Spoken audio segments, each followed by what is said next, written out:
벨리 엔테라는 인디언 부족이 있습니다.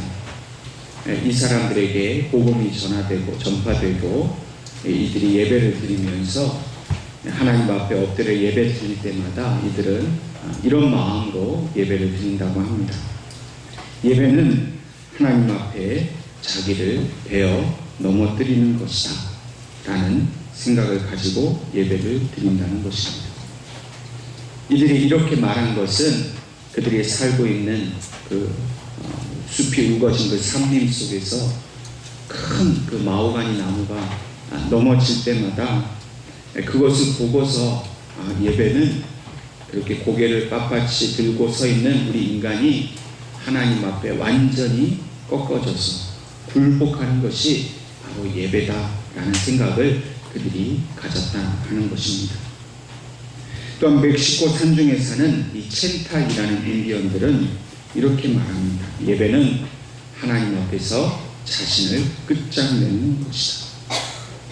세속적인 또 욕심에 가득 차 있는 죄 가운데 있는 자신의 모습이 끝장나야만 하나님 앞에서 바른 예배를 드릴 수가 있다는 생각을 그들이 했다는 것입니다. 비록 문명과 단절된 그런 원시적인 삶을 살고 있는 그런 인디언들이지만은 그 아무도 찾아오지 않는 그 낯선 땅에 복음이 전파되고 또 하나님께서 이 마지막 시대에 예배하는 자들을 찾으신다라는 그 절대절명의 부르심 앞에서 그들은 예배의 참된 의미를 찾아가고 있었습니다. 날마다 쓰러져가는 나무를 바라보면서 또 자신의 환경 속에 계신 하나님께 대한 그 예배의 분명한 의미를 그들은 잘 알고 있었습니다. 돌을 향해 빌고 나무를 향해 빌고 또 빌어도 그 누구도 뭐라 할 사람이 없는 그 오지에서 그들은 자신들의 욕심과 욕망을 끝장내면서까지 하나님 앞에 바른 예배, 참된 예배를 드리겠다라고 그들은 결단하고 있는 것입니다. 오늘 우리들은 저들보다도 더 많이 배운 사람들입니다. 더 발달된 문명 속에서 그 혜택을 누리면서 살아가고 또 최첨단의 시대를 살아가는 우리들입니다. 그렇다면 우리에게 있어서 오늘 예배는 어떤 의미입니까? 초월적이시고 전지전능하신 하나님께서 오늘 나와 같은 이 미련하고 어리석은 인간을 만나주시는 유일한 통로가 바로 예배입니다.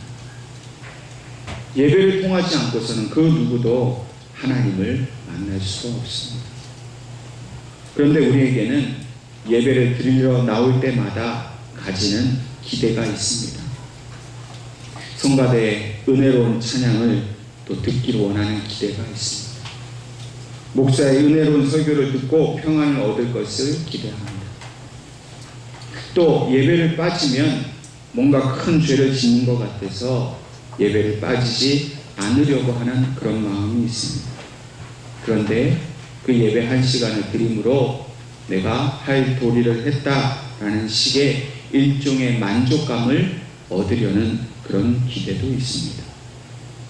한 주간 묵었던 모든 죄를 마치 목욕하면서 그것을 씻어내듯이 자신의 죄가 씻겨지기를 기대하는 그런 마음도 있습니다. 그러나 이러한 모든 기대는 참된 예배의 의미가 아닙니다. 진정한 예배의 목적은 하나님을 만나는 것에 있습니다.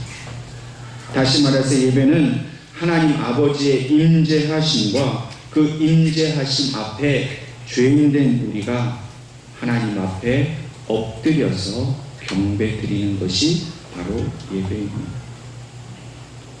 구약 성경에서는 예배라는 말이 아바드, 샤하라는 말로 번역되어 있습니다.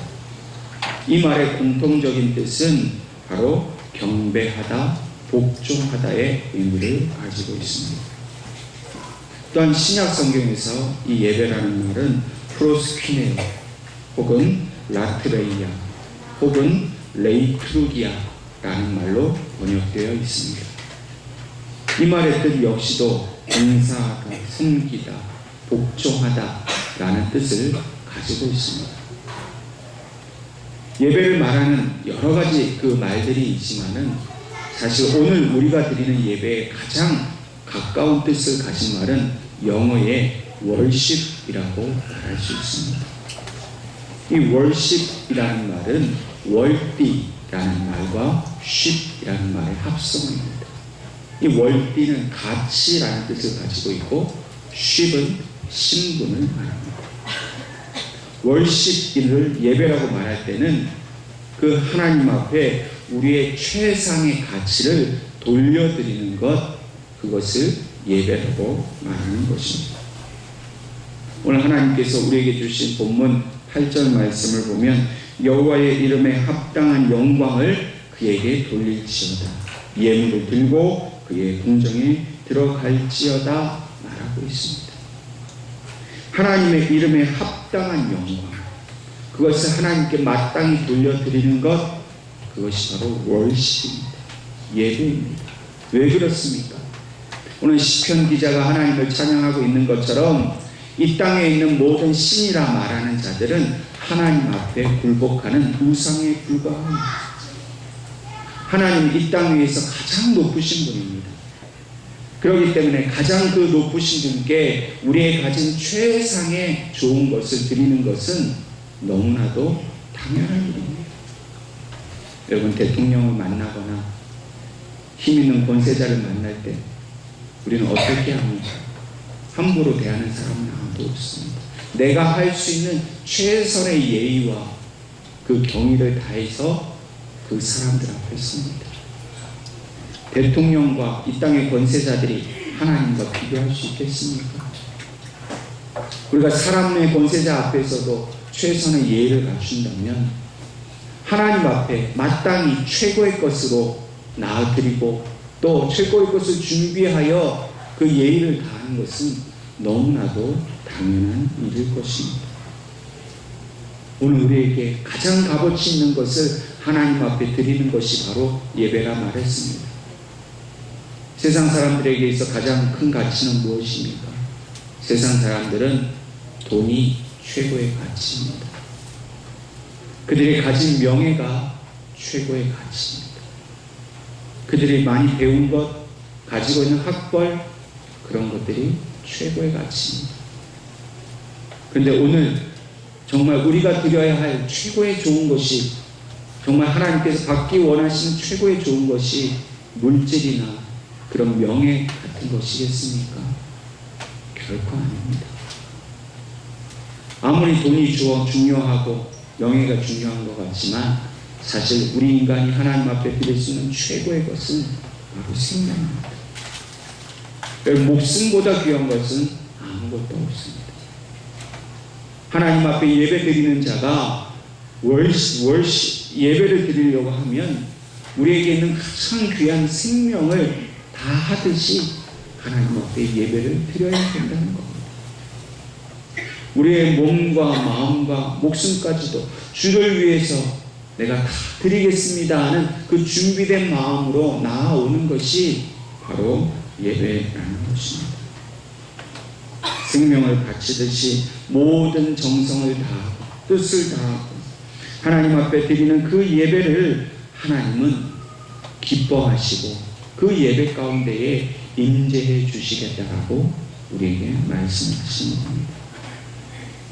그러므로 예배는 나 자신을 위한 그런 마음의 평강을 위한 시간이 아닙니다.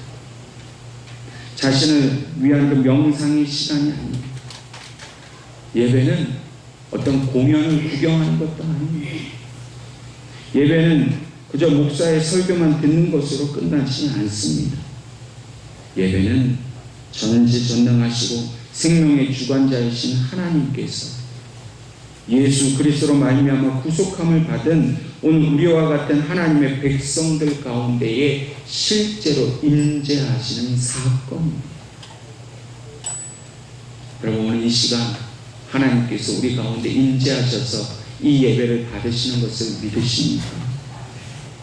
하나님은 너무나도 간절히 이 예배에 오셔서 우리와 만나기를 원하십니다. 우리 눈앞에 하나님의 영광을 보여주기를 원하십니다. 근데 우리는 그렇게 하나님의 인재를 바라는 마음을 가지지 못할 때가 너무나도 많다는 것입니다. 아무리 예배를 드리러 나왔지만 하나님의 인재를 경험하지 못할 때가 너무나 많습니다. 왜 그렇습니까? 그것은 바로 예배를 드리러 나오는 우리의 태도와 자세가 문제이기 때문입니다. 예수님 하나님 앞에 나올 때는 그 준비된 마음으로 나와야 하고 그 하나님을 만나길 기대하고 사모하는 마음으로 나와야 하는데 그냥 습관을 따라서 그냥 시간이 되었으니까 준비되지 않은 마음, 전혀 마음과 뜻이 정성이 들어가지 않은 그런 마음으로 나오니까 예배를 드려도 하나님을 만나지 못하는 것입니다. 요한복음 4장에는 예수님께서 사마리아에 있는 수가성에서 한 여인을 만나는 이야기가 나옵니다. 이 여인은 죄가 많은 여인이었습니다. 또 물 한 동이가 너무나도 절박한 여인이었습니다. 예수님께서 이 여인에게 물을 한 그릇 달라고 이야기하시면서 그 여인과 대화하시는 중에 이 여인이 예수님께 예배에 관한 질문을 하게 됩니다. 우리 조상들은 이 산에서 예배하였는데 당신들의 말은 예배할 곳이 예루살렘에 있다 하더이다. 이 여인은 사마리아 사람으로서 자신들이 예배 드리는 곳, 즉 그리신 산과 이 유다 사람들이 예배 드리는 예루살렘과 무슨 차이가 있는가 궁금하여 예수님께 질문하였던 것입니다. 그러나 예수님께서는 그 여인의 대답에, 여인의 질문에 대해 대답하지 아니하시고 이렇게 말씀하십니다. 이 산에서도 말고 예루살렘에서도 말고 너희가 아버지께 예배할 때가 이르리라 말씀하셨습니다. 사람들은 예배의 형식이나 그런 장소에 관한 관심이 많습니다. 그러나 예수님께서는 예배의 형식, 어떤 예배당이냐 하는 것보다도 더욱 중요한 것은 아버지께 진심으로 예배할 때를 찾으라고 말씀을 하고 있습니다. 모세 시대로부터 예수님 당시 시간까지 이스라엘 백성은 오직 하나님께 제사를 드리는 것, 즉 예배를 드리는 삶을 그들의 삶의 중심에 모시고 살아왔습니다. 그런데 예수님 당시에는 그것이 무엇이 문제가 되었습니까? 예배의 형식이나 외적인 것만 강조한 채 예배의 그 본래 의미가 다 퇴색되었다는 것입니다. 하나님께서는 이사야 선지자를 통해서 이스라엘 백성들의 그 잘못된 제사, 그 예배에 대해서 꾸짖으시고 책망하셨습니다. 이스라엘 백성들이 드리던 예배는 형식적이었습니다. 헛된 제물과 헛된 마음으로 드리는 제사가 오히려 하나님 앞에 큰 짐이 되었다고 하나님이 말씀하셨습니다.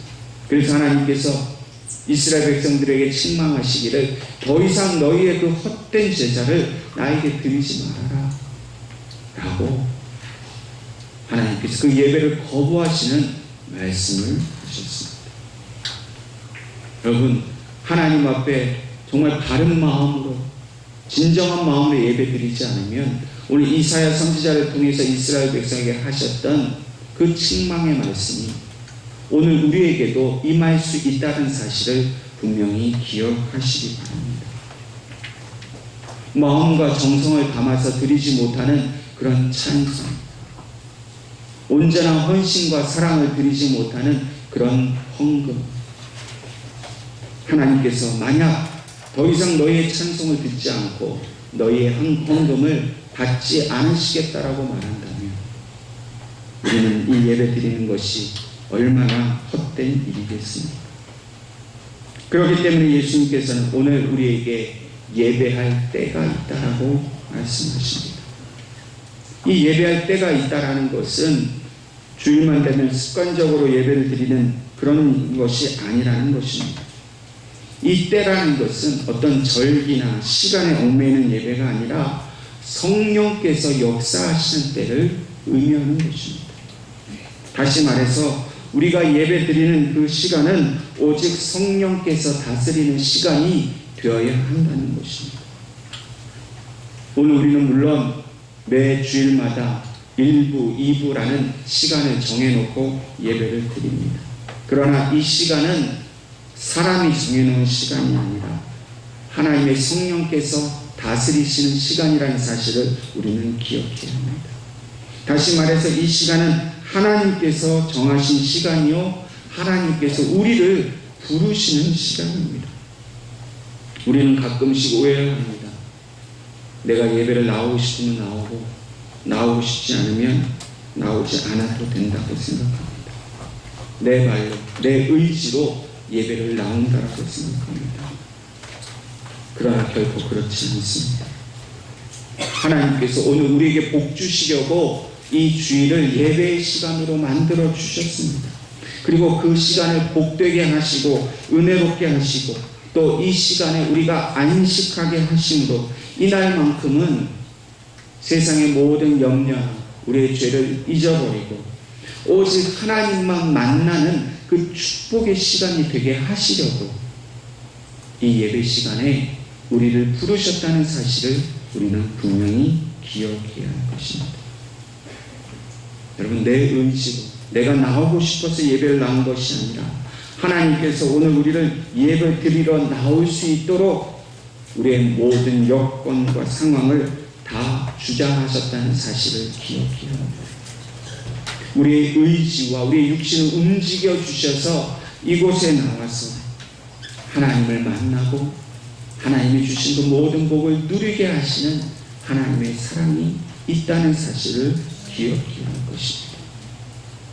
그러므로 이 예배의 주관자는 결코 목사가 아닙니다. 바로 하나님이십니다. 그렇기 때문에 우리는 우리의 모든 예배하는 이 시간 그 초점을 하나님께만 맞추어야 합니다. 어떤 사람은 성가대만 바라보고 어떤 사람은 목사만 바라봅니다. 그러나 그 어떤 순간에도 나의 만족이나 설교자 한 사람에게만 초점이 맞춰져서는 안 될 것입니다. 물론 예배 시간에 목사의 설교가 중요합니다. 그러나 더 중요한 것은 하나님께서 이 인간 목사를 들어서 하나님의 생명의 말씀을 증거하신다는 사실이 더욱 중요한 것을 깨달아야 할 것입니다.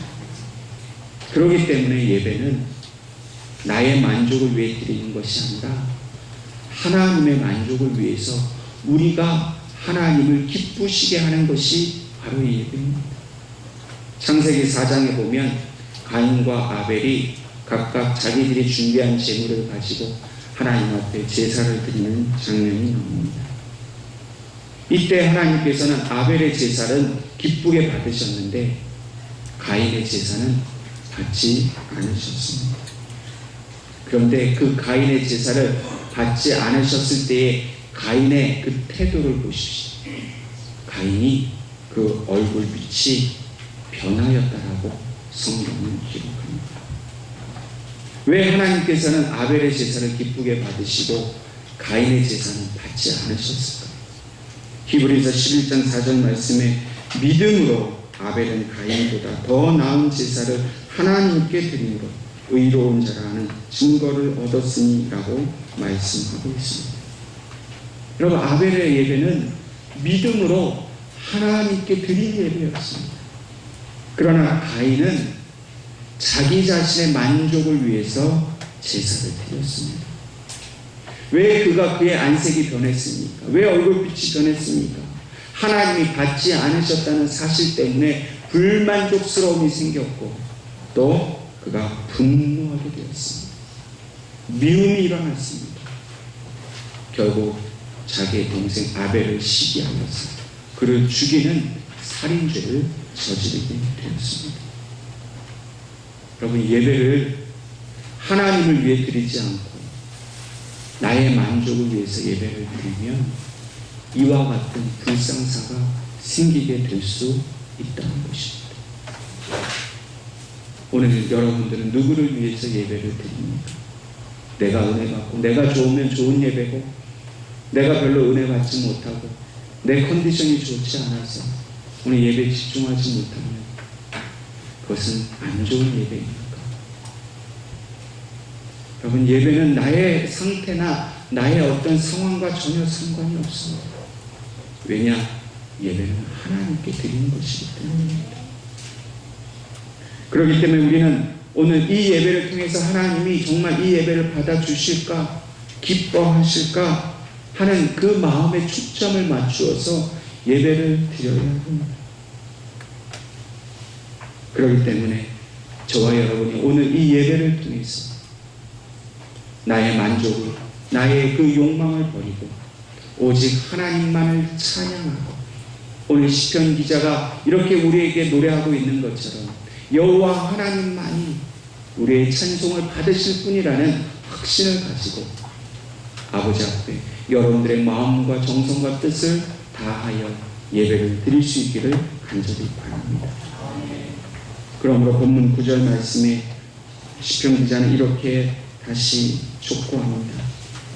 아름답고 거룩한 곳으로 여호와께 예배할지어다. 온 땅이여 그 앞에서 떨지어다 라고 말씀하십니다.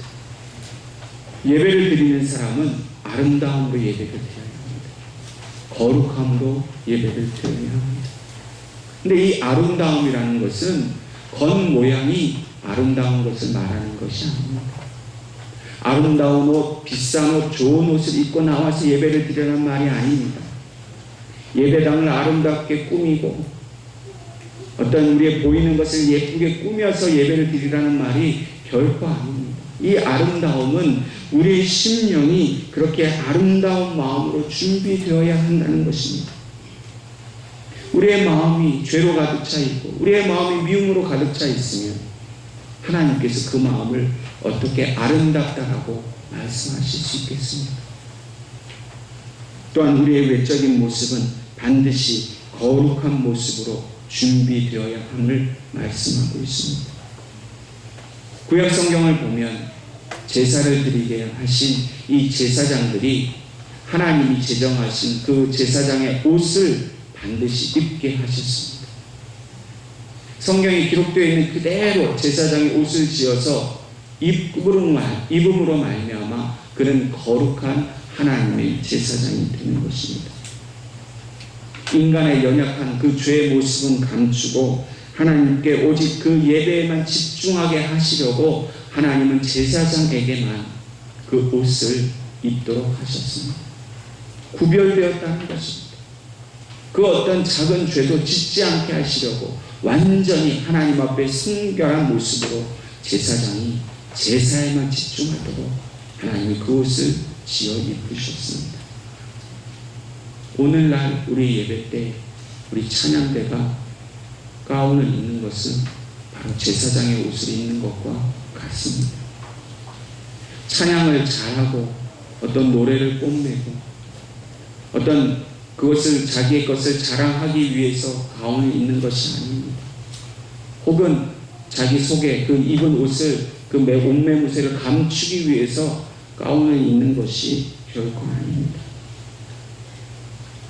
나를 인간적인 그런 도구로 하나님께서 써주실 것을 믿고 하나님께 온전히 쓰임받기 원한다는 것을 그 옷을 통해서 거룩의 모습을 하나님 앞에 보여드리는 것이 바로 우리 찬양대의 모습입니다.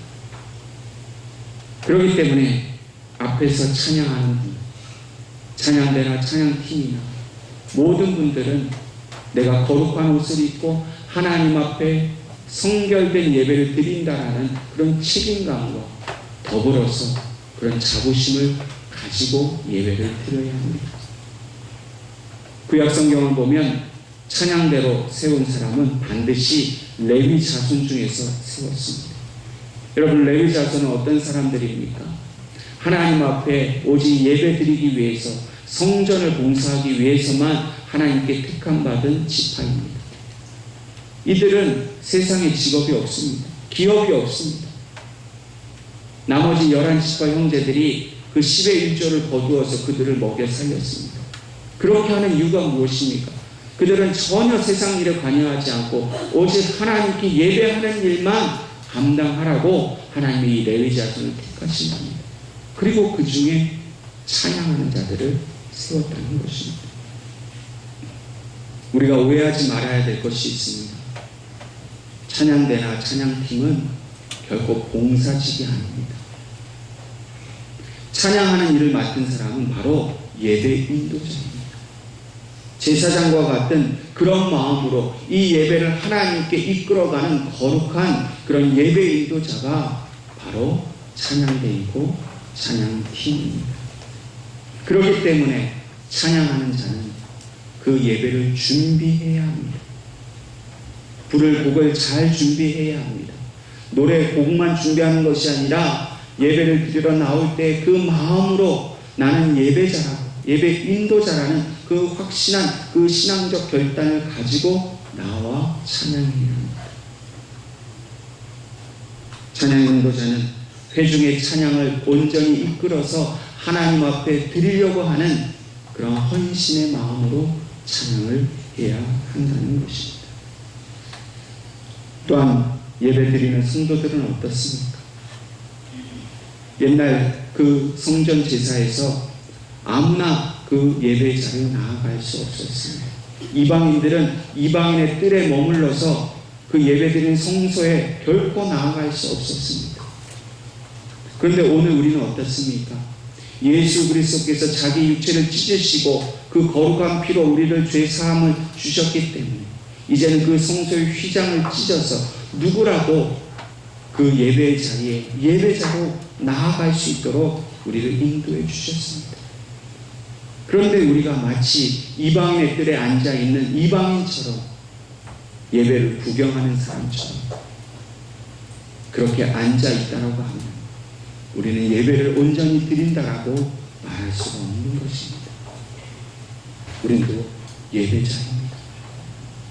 예배자는 준비된 마음으로 하나님께 온전히 마음을 모은 마음으로 나와서 그 하나님 앞에 우리의 가진 모든 것을 최선을 다하여 드리는, 그래서 예수 그리스도의 십자가의 피를 의지하여 나아가는 예배를 드릴 수 있을 때 우리는 참된 예배자라고 말할 수 있는 것입니다. 예수님께서는 오늘 우리에게 가장 중요한 예배의 핵심을 가르쳐 주셨습니다. 하나님은 영이시니 예배하는 자 영과 진리로 예배할지니라. 여기서 말씀하시는 영이라는 말은 푸니마라는 말입니다. 이 영은 영이신 하나님과 교제할 수 있는 인간의 가장 높고 깊은 부분을 의미합니다. 여러분과 저는 육으로 예배를 드립니까? 영으로 예배를 드립니까? 로마서 8장에는 육신에 속한 사람과 영에 속해 사는 사람이 있다는 사실을 우리에게 말씀해 주고 있습니다. 다시 말해서 육신의 생각이나 욕심이나 습관에 매여 있는 사람은 영이신 하나님 앞에 영으로 온전한 예배를 드릴 수 없다는 것을 말씀하십니다. 그렇기 때문에 오직 영적인 일에 힘쓰고 우리의 영을 다하여서 하나님을 만나기를 소망하는 마음으로 예배를 드려야 한다는 것입니다. 또한 진리는 예수 그리스도 안에 있는 진리를 의미합니다. 하나님은 영적인 존재이기 때문에 인간이 영적인 것과 또 그리스도 안에 있는 진리를 붙들지 않으면은 결코 영이신 하나님께 예배할 수 없다는 것을 말씀하고 있습니다. 오늘 이 시간 하나님께서 영으로 우리에게 임재하셔서 우리를 영으로 만나고 계심을 경험하고 계십니까? 말씀을 들을 때 깨달음이 생기셨습니까? 그것은 하나님께서 우리의 이성 가운데 임재하셨다는 것을 의미합니다. 예배를 드리다가 마음의 진한 감동을 느끼셨습니까? 그것은 하나님께서 우리의 감정에 임하신 증거입니다. 예배를 드리다가 마음의 상처가 치유받고 용서와 화의 마음이 일어났습니다. 그것은 예수님 하나님께서 우리의 고통받는 현실에 임재하셨다는 증거입니다. 예배를 드리다가 육신의 얽매인 나 자신을 발견하며 지은 죄로 말미암아 회개할 마음이 생겼습니까? 그것은 하나님께서 우리의 삶 전체에 임재하셨다는 증거입니다. 하나님을 경험하는 예배, 하나님 온전한 찬양을 드리는 예배, 그 예배를 하나님은 우리에게 너무나도 간절히 바라고 계십니다. 제가 미국에서 개척교회를 할 때 있었던 일이 가장 기억나는 예배인데요. 그 예배를 드리기 전 그 한 주간에 성도들 간에 서로 불미스러운 일이 있었습니다. 싸움이 났습니다. 서로에 대한 책임을 미루고 다투는 그런 일이 있었습니다. 그리고 주일 아침에 예배를 드리는데 도무지 예배에 집중할 수가 없고 성도들의 표정도 도무지 예배를 드리겠다고 나온 사람들의 모습이 아니었습니다. 근데 그날 그 예배에 기도 순서를 맡으신 안수 집사님 한 분이 대표 기도를 하시는데 그 한 주간 있었던 교회들 간의 다툼 속에서 자신의 죄를 회개하시면서 통곡하며 우시는 것이었습니다. 예배를 드리다 말고 이 집사님이 울며 회개하니까 저도 울고 교인들도 다 울면서 그렇게 기도 시간을 보냈습니다. 서로 그 가운데 성령 하나님께서 우리의 죄를 회개케 하시고 각 사람의 마음을 만져주는 것을 우리 모두가 다 경험을 했습니다. 그 기도가 끝나고 찬송을 부르는데 주보에 나와 있는 그 찬송을 부를 수가 없었습니다. 하나님께서 우리를 만지시고 화해케 하시고 사랑하신다는 그 찬송을 제가 다른 찬송을 바꿔서 불렀습니다. 그 찬송을 부를 때에 저와 모든 성도들이 하나님의 은혜를 경험하지 않을 수 없었습니다. 오늘 시편 기자는 1절 말씀에 새 노래로 찬양하라고 그랬습니다. 여러분, 무엇이 새 노래입니까? 알지 못하는 새로운 노래를 부르는 것이 새 노래가 아니라 똑같은 찬송가 있는 찬송이지만 회개하는 마음으로 부르는 것이 새 노래입니다. 하나님을 사랑하는 마음으로, 성도를 사랑하는 마음으로, 내 심령이 변화받기를 바라는 마음으로 드리는 그 노래가 새 노래고, 그 찬양을 하나님 앞에 드리고 하나님 우리 삶을 찾아오셔서 우리를 만져주시고 우리 예배를 기쁘게 받으시라고 저와 여러분 하나님 앞에 나올 때마다 그런 예배를 드릴 수 있기를 바랍니다. 저와 여러분이 온 마음과 정성을 다해서 하나님을 찾고 하나님을 높이고 그렇게 예배할 수 있기를 주님의 이름으로 축원합니다.